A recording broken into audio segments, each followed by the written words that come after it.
అందరికీ నమస్కారం. ఆంధ్రప్రదేశ్ ముఖ్యమంత్రి, టీడీపీ అధినేత చంద్రబాబు నాయుడు గారి పుట్టినరోజు సందర్భంగా చాలామంది వీఐపీలు, వివిధ రంగాల్లో ఉన్నటువంటి నిష్ణాతులు అందరూ కూడా విష్ చేస్తున్నారు. అందులో భాగంగానే సినిమా స్టార్, వాళ్ళ బంధువు అయినటువంటి జూనియర్ ఎన్టీఆర్ కూడా విష్ చేశారు. చంద్రబాబు నాయుడు గారికి జన్మదిన శుభాకాంక్షలు మామయ్య గారు అంటూ జూనియర్ ఎన్టీఆర్ ట్వీట్ చేశారు. ఇది వైసీపీకి మింగుడు పడని అంశం. అంటే జూనియర్ ఎన్టీఆర్కి టీడీపీకి మధ్య ఏదో గ్యాప్ ఉందని, జూనియర్ ఎన్టీఆర్ టీడీపీ మీద, చంద్రబాబు నాయుడు గారి మీద తిరుగుబాటు ఎగరవేస్తాడని, కొత్త రాజకీయ పార్టీ పెడతాడని, లేదు వైసీపీ పార్టీలో చేరిపోతాడని, నారా లోకేష్కు జూనియర్ ఎన్టీఆర్కు మధ్య చాలా గ్యాప్ ఉందని, నారా లోకేష్ నాయకుడిగా ప్రమోట్ చేయటం జూనియర్ ఎన్టీఆర్కి ఇష్టం లేదని, ఇలా రకరకాల ప్రచారాలు సోషల్ మీడియాలో చేసేటువంటి వైసీపీ బ్యాచ్కు ఇది మింగుడు పడని అంశం.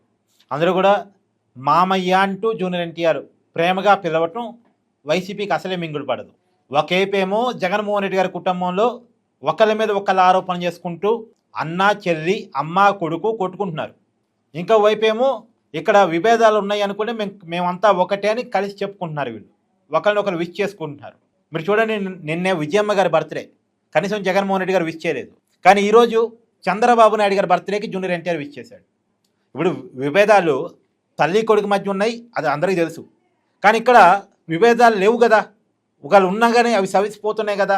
ఒకరినొకరు సమర్థించుకుంటున్నారు, ఒకరినొకరు విష్ చేసుకుంటున్నారు కదా. కానీ ఎంత ప్రచారం చేశారంటే, ఈ మధ్యకాలంలో జూనియర్ ఎన్టీఆర్ సినిమా ఏదో రిలీజ్ అయిందండి. అప్పుడు ఏదో జూనియర్ ఎన్టీఆర్ ఒక మాట మాట్లాడితే ఆ మాట పట్టుకొని, ఆ మాట కూడా ఏదో తన అభిమాన్ని ఉత్తేజపరచడానికి మాట్లాడినట్టుంటాడు.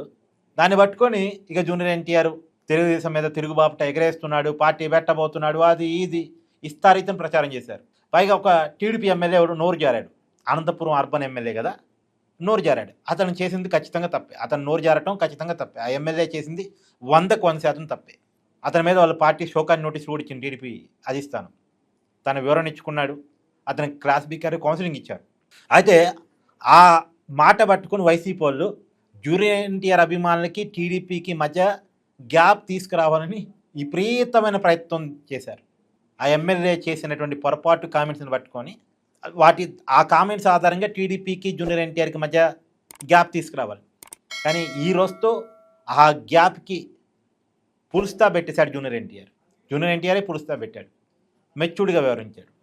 సో జగన్మోహన్ రెడ్డి గారికి మేబీ వైసీపీ బ్యాచ్కి మింగుడు పడని అంశం కావచ్చు.